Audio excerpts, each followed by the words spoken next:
اللہ کو رات مجھے فون آیا، ٹیلی نور میں بندہ کام کرتا ہے، کبھی سب تھوڑے کلپ بنایا کرنے، اچھا میں تو بنا لیے گا، اللہ قبول فرمائے۔ زیادہ شہرت بھی اچھی نہیں ہوتی ہے تو سبحان اللہ۔ اعلیٰ حضرت کا علم اور فضل کا جادو جو ہے وہ عربوں کے سر چڑھ کے بولا، عجب تو عجب رہے۔ اعلیٰ حضرت کے خلیفہ ہیں خواجہ ضیاء الدین قطب مدینہ، بہت بڑی ہستی ہیں، اعلیٰ حضرت کے مرید بھی اور خلیفہ بھی۔ پہلے میں ان کا مقام بیان کر لوں، پھر یہ جو اعلیٰ حضرت کے بارے میں فرما رہے ہیں پھر آپ کو اس بات کا اندازہ ہوگا۔ خواجہ ضیاء الدین قطب مدینہ اعلیٰ حضرت کے مرید بھی اور خلیفہ بھی، اور محدث صورتی کے شاگرد ہیں۔ محدث صورتی جو ہیں اعلیٰ حضرت کے ہم اثر، بہت بڑا نام ہے علماء ہند و پاک میں محدث صورتی کا۔ آپ نے ان کے پاس 4 سال پڑھا خواجہ ضیاء الدین قطب مدینہ، پھر دہلی چلے گئے، وہاں پڑھا، اعلیٰ حضرت کے مرید ہوئے، اعلیٰ حضرت نے ان کو خلافت بھی دی، پھر بغداد شریف گئے، 9 سال وہاں رہے، 4 سال مجذوبیت کی حالت میں گزارے۔ سمجھتے مجذوبیت؟ حالت جذب کی حالت میں 4 سال، اور کل 9 سال بغداد شریف گزارے، اور پھر مدینہ شریف آئے، اور مدینہ شریف 70 سال آپ نے گزارے، اور جنت البقیع میں سرکار کے قدموں میں دفن ہوئے۔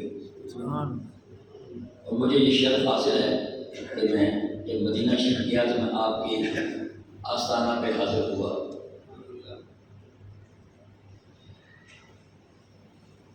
جب آپ مدینہ منورہ پہنچے تو ابھی پہلا ہفتہ ہی تھا تو فاقہ آ گیا، کئی دن کا فاقہ تھا۔ 7ویں دن ایک ہستی آئی،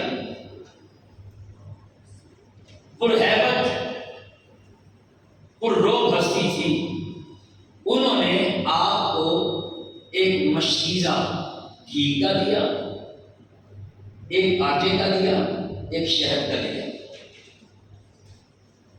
فرمایا ابھی آپ کے پاس اور بھی سامان آ جائے گا۔ پھر دیگر اشیاء بھی آپ کو مہیا کی گئی۔ آپ کے کسی ساتھی نے پوچھا حضور نہ جان نہ پہچان، ہم نئے نئے مدینہ شریف میں آئے ہیں، ہمارا کسی سے کوئی ابھی دوستی کا کوئی پہچان کا تعلق نہیں بنا، حضور یہ کون ہے؟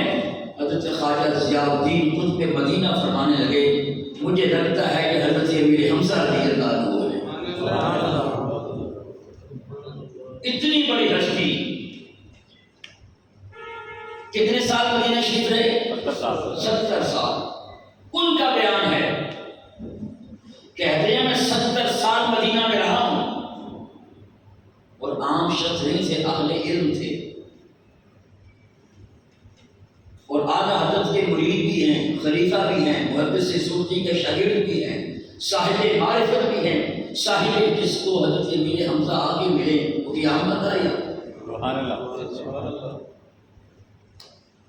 آپ کا قول ہے، فرمان ہے کہ میں 70 سال مدینہ شریف میں رہا، عرب اور عجم کے میں علماء سے ملا ہوں، مشائخ سے ملا ہوں، اہل علم، اہل ادب، اہل معرفت کے ساتھ ملا ہوں، مگر میں نے کسی کو بھی امام احمد رضا جیسا نہیں پایا۔ سبحان اللہ۔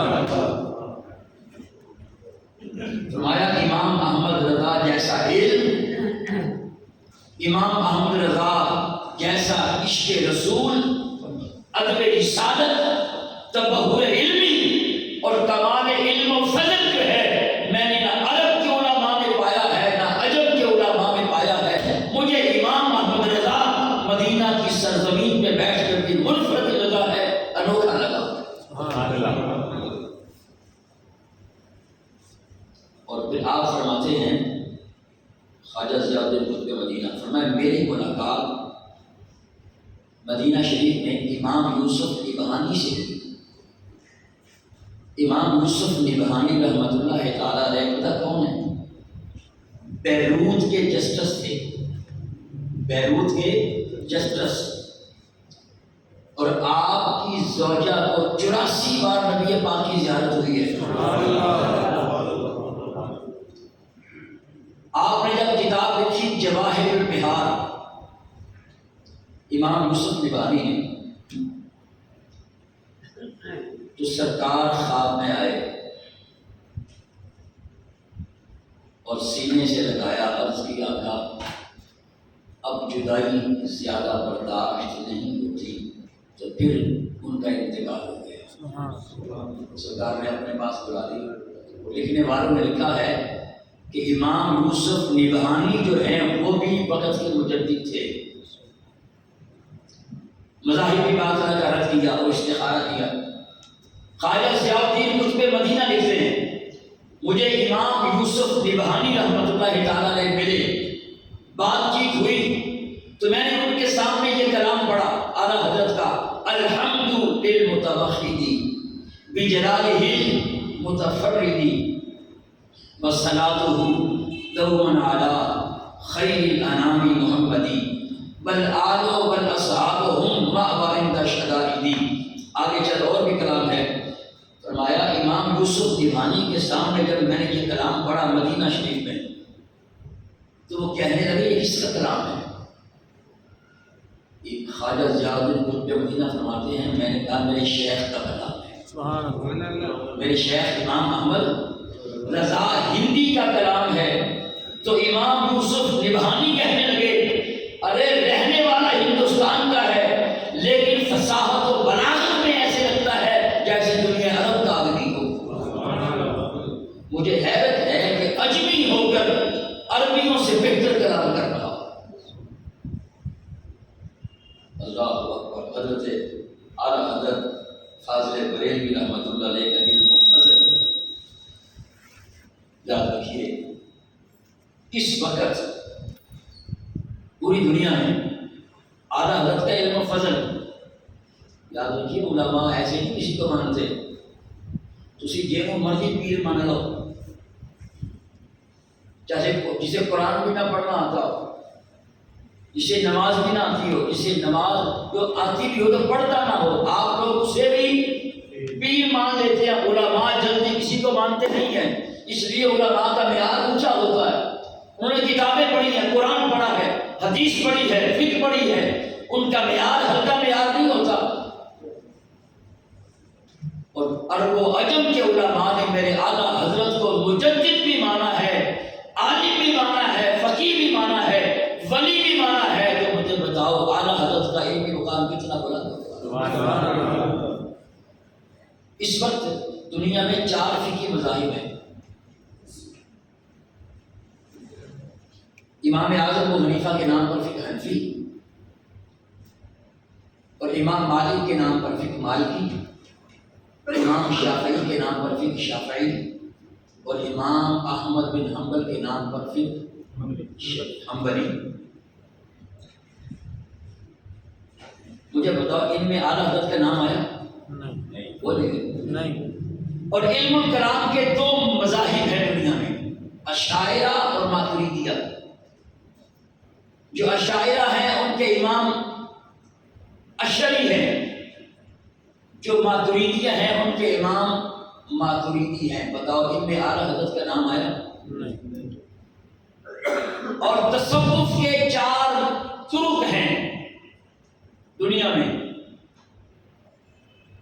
پھر ان سے آگے مزید طرق نکلے ہیں۔ سلسلہ قادریہ کے بانی شیخ عبد القادر جیلانی حضور غوث اعظم شہنشاہ بغداد،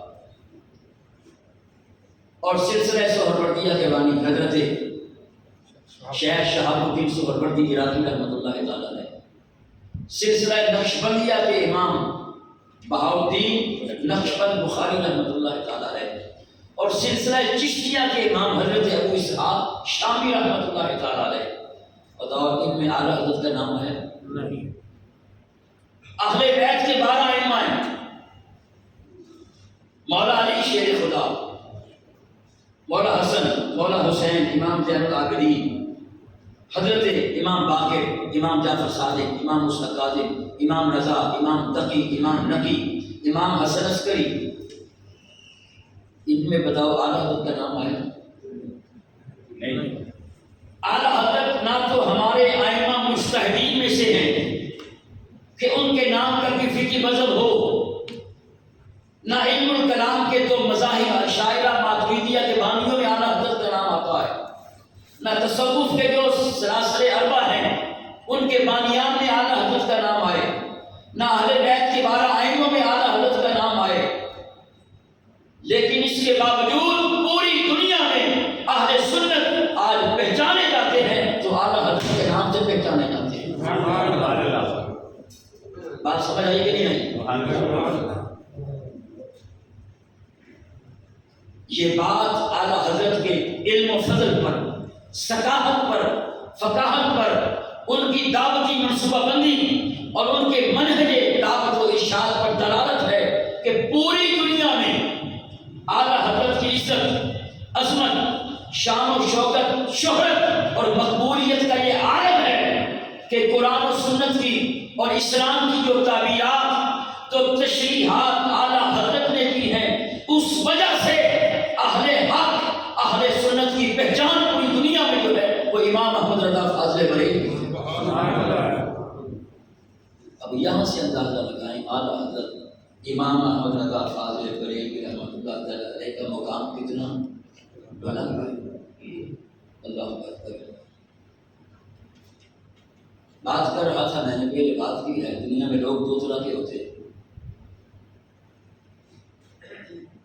بہت سے لوگ وہ ہوتے ہیں جو دنیا کے ہاتھوں بک جاتے ہیں، اور کچھ لوگ وہ ہوتے ہیں، تھوڑے سے لوگ جن کو ان کا مولا خرید لیتا ہے۔ اعلیٰ حضرت کو ان کے مولا نے لوگوں کی مسیحائی اور تجدید دین و ملت کے لیے چن لیا تھا۔ اعلیٰ حضرت اپنے لیے نہیں جیے۔ جو بڑے لوگ ہوتے ہیں نا، بڑے لوگ جن کو آج ہم نے بڑا سمجھا ہوا، وہ بڑے نہیں ہیں، وہ چھوٹے ہیں۔ ہم نے آج پیسے والوں کو بڑا سمجھا ہوا ہے، یہ M N A M P S کو ہم نے بڑا سمجھا ہوا ہے، یہ چھوٹے لوگ ہیں، آپ لوگ بڑے ہیں۔ جو بڑے لوگ ہوتے ہیں جن کے سینے میں قوموں ملت کا درد ہوتا ہے، یاد رکھیے وہ اپنے لیے نہیں جیتے، وہ قوم و ملت کے لیے جیا کرتے ہیں۔ اعلیٰ حضرت اپنے لیے نہیں جیے، انہوں نے نبی پاک کی امت کو، یاد رکھیے، تجدید دین و ملت کے کارناموں سے، گمراہی سے بچایا۔ آپ کہیں گے وہ کیسے؟ یاد رکھیے نبی پاک نے فرمایا ان امتی لا تجتمع علی ضلالۃ، فرمایا میری امت کبھی گمراہی پر جمع نہ ہوگی، میری امت کبھی گمراہی پر جمع نہ ہوگی، میری امت کبھی گمراہی پر مجتمع نہ ہوگی، میری امت کی اجتماعیت جو ہے وہ ہدایت پر رہے گی۔ ان امتی لا تجتمع علی ضلالۃ، کہ میری امت کی کثرت جو ہے وہ گمراہی سے دور رہے گی، یعنی امت کا جو زیادہ حصہ ہے وہ گمراہ نہیں ہوگا۔ اب یہی سے اندازہ لگا لو زیادہ کون ہے؟ زیادہ کون ہے؟ اہل سنت حدیث پاک ہے ان امتی لا تجتمع علی ضلالۃ، فرمایا میری امت گمراہی پر مجتمع نہ ہوگی، میری امت کا اجماع گمراہی پر نہیں ہوگا۔ اب یہ فطری بات ہے، فطری بات ہے، وقت گزرنے کے ساتھ بگاڑ تو آتے ہیں، عقائد کا بگاڑ آئے گا، اخلاق کا بگاڑ آئے گا، فکر کا بگاڑ آئے گا، سماج کا بگاڑ آئے گا، تو جب فطری طور پر بگاڑ آتے ہیں تو پھر اللہ تعالیٰ نے نبی پاک نے فرمایا میری امت کبھی گمراہی پر جمع نہ ہوگی، تو پھر اس کا سبب کیا ہوگا؟ اس کا سبب نبی پاک نے خود فرمایا ان اللہ تعالی یبعث لہذه الامہ علی رأس کل 100 سنہ من یجدد لها دینها، فرمایا ہر 100 سال کے سرے پر اللہ کے مجدد کو بھیجا کرے گا۔ سبحان اللہ۔ ہر 100 سال کے سرے پر اللہ ایک مجدد کو بھیجا کرے گا، وہ میرے دین کی تجدید کرے گا۔ تجدید کا مطلب یہ نہیں ہوتا کہ وہ نیا دین لائے گا، نہیں، دین پرانا ہوگا، اس کی رگوں میں نیا خون بہائے گا۔ اس طرح کہ آپ یہ سمجھیں آپ کا شناختی کارڈ بنا ہوا ہے، اس کی ڈیٹ ایکسپائر ہو گئی ہے، تو اب کیا کریں گے؟ آپ نیا بنائیں گے؟ نہیں، اس کی تجدید ہوگی۔ اس کی کیا ہوگی؟ تجدید ہوگی۔ دین مصطفیٰ کریم کا ہے۔ وقت گزرنے کے ساتھ جو بگاڑ پیدا ہو جاتے ہیں، فرمایا جو ہر 100 سال کے سرے پر مجدد اللہ بھیجا کرے گا، وہ میرے دین کی تجدید کرے گا اور لوگوں کے اندر ایک نئی روح پھونکے گا۔ تو 14ویں صدی کے جو مجدد جن پر رب نے بھیجا ہے وہ امام احمد رضا کی ذات۔ اور یاد رکھیے مجدد کسی حادثے کی پیداوار نہیں ہوتا۔ آج کل میڈیا کا دور ہے، مجدد کو کوئی تحریک مجدد نہیں بناتی، مجدد کو پریس مجدد نہیں بناتا، مجدد کو میڈیا مجدد نہیں بناتا، مجدد کو اس کے مرید مجدد نہیں بناتے، مجدد کو جہلاء مجدد نہیں بناتے، بلکہ اس وقت کے اہل حق معتبر اور مستند علماء جو ہیں ان کی مجبوری بن جاتی ہے کہ وہ مجدد کی طرف رجوع کرتے ہیں۔ اہل حق علماء کو جب بھی ضرورت پیش آئے گی وہ اس مجدد کی طرف کیا کریں گے؟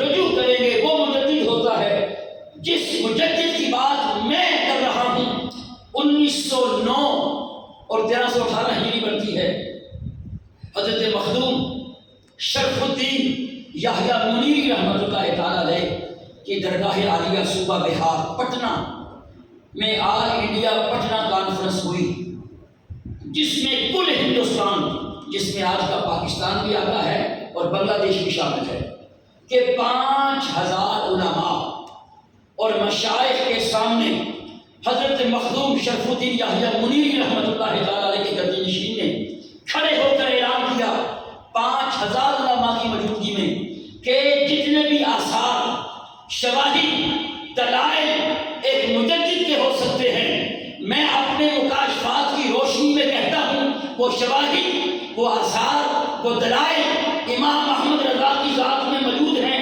لہذا اس صدی کا مجدد جو ہے وہ امام احمد رضا ہے۔ اور 5000 علماء نے کیا کی ہے؟ تائید کی۔ اور اس وقت اعلیٰ حضرت فاضل بریلوی رحمۃ اللہ تعالیٰ علیہ کی 300 سے زائد کتب چھپ چکی تھی۔ اور اسی طرح آپ کو پھر علماء عرب نے بھی اپنا مجدد مانا۔ اچھا، مجدد جو ہے اس کا کام محض مفسر جو ہے وہ مجدد نہیں ہوتا۔ اگر مجدد مفسر ہو تو پھر ہر مفسر کیا کہلائے گا؟ مجدد کہلائے گا۔ اور اسی طرح مجدد کا موضوع حدیث نہیں ہوتا، ورنہ ہر محدث مجدد کہلائے گا۔ مجدد کا موضوع فقہ نہیں ہوتا، ورنہ ہر فقیہ مجدد کہلائے گا۔ مجدد ان علوم پر محقق علی الاطلاق ہوتا ہے، تفسیر، حدیث، فقہ اور دیگر علوم پر اس کی دسترس ہوتی ہے، لیکن مجدد کا سب سے بڑا کام پتہ کیا ہوتا ہے؟ جو اس وقت کا فتنہ ہوتا ہے اس کی سرگوبی کرنا ہوتا ہے، اور علماء بھی اس فتنے پہ ہاتھ ڈالیں، یا تو ان کی گرفت ہوگی یا ان کی گرفت چھوٹ جائے گی، مگر مجدد جو ہوتا ہے وہ اس وقت کے فتنہ کبریٰ پر ہاتھ ڈالتا ہے، اللہ اس کے ہاتھ میں وہ قوت، وہ طاقت، وہ سطوت اور وہ سیطرت رکھ دیتا ہے کہ مجدد جو ہوتا ہے اس فتنے کی سر کو بھی کرتا ہے، اسے لتاڑ کے رکھ دیتا ہے۔ اور دیکھیے اعلیٰ حضرت فاضل بریلوی رحمۃ اللہ تعالیٰ نے جس صدی کے مجدد ہیں، اس میں ایک طرف فتنہ قادیانیت تھا، اعلیٰ حضرت نے اس پر کتابیں لکھی، دوسری طرف نیچریت کا فتنہ تھا، پھر نیچریت کے بدن سے ندویت پیدا ہوئی، اور وہ دور تھا جس وقت توحید کے نام پر ذات مصطفیٰ سے لوگوں کے تعلق کو کمزور کیا جا رہا تھا، توحید کے نام پر کہ نبی دیتا کچھ نہیں، نبی سنتا نہیں، نبی تو مر گیا۔ توحید کے نام پر ذات مصطفیٰ سے لوگوں کے تعلق کو کمزور کیا جا رہا تھا، اور دوسری طرف سیاسی کھیچا تانی میں بڑے بڑے وقت کے علماء گاندھی کی آندھی میں بہ گئے تھے۔ جب مسلمانوں کے تشخص کو ہر طرف سے خطرہ تھا، مذہبی طور پر بھی، سیاسی طور پر بھی، تو ایسے وقت میں اللہ تعالیٰ نے امام محمد رضا فاضل بریلوی کو بھیجا ہے۔ آپ نے اپنے تجدید دین و ملت کے کارناموں سے امت کی اجتماعیت کو، سواد اعظم کو گمراہی سے بچایا، اور مکین گنبد خضرا سے جو ان کا تعلق کمزور ہو گیا تھا پھر اس کو دوبارہ سے جوڑا ہے۔ پتہ نہیں میں اس کو آگے لے کے چلتا، اس وقت کے کون کون سے اور فتنے تھے اور ان فتنے والوں نے کیا کیا بات کی، اور اعلیٰ حضرت نے ان کے خلاف کیا کیا لکھا۔ آپ ڈٹ گئے، فرمایا امام احمد رضا کا قلم جو ہے وہ مصطفیٰ کریم علیہ الصلوۃ والتسلیم کے دین کی تائید میں چلے گا۔ آپ انگریز کے خلاف کھڑے ہو گئے، آپ کے پاس لوگ آئے، اجمل مولانا شوکت علی خان صاحب آئے، حکیم اجمل آئے، اور مولانا محمد علی جوہر آئے، آپ ہمارے ساتھ آئیں، ہم انگریز کو ہندوستان سے باہر نکالتے ہو۔ فرمایا تم ہندو کی گود میں بیٹھتے ہو اور انگریز کو ملک سے باہر نکالتے ہو۔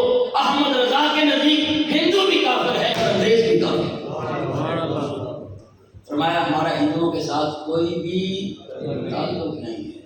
یعنی ہندوستان کی دوسری بڑی ہستی جس نے دو قومی نظریہ قائد اعظم اور علامہ اقبال سے پہلے دیا ہے، پہلی ہستی مجدد الفسانی ہے، دوسری ہستی امام احمد رضا فاضل بریلوی۔ اللہ تعالیٰ ہمیں ان کے نقش قدم پہ چلنے کی توفیق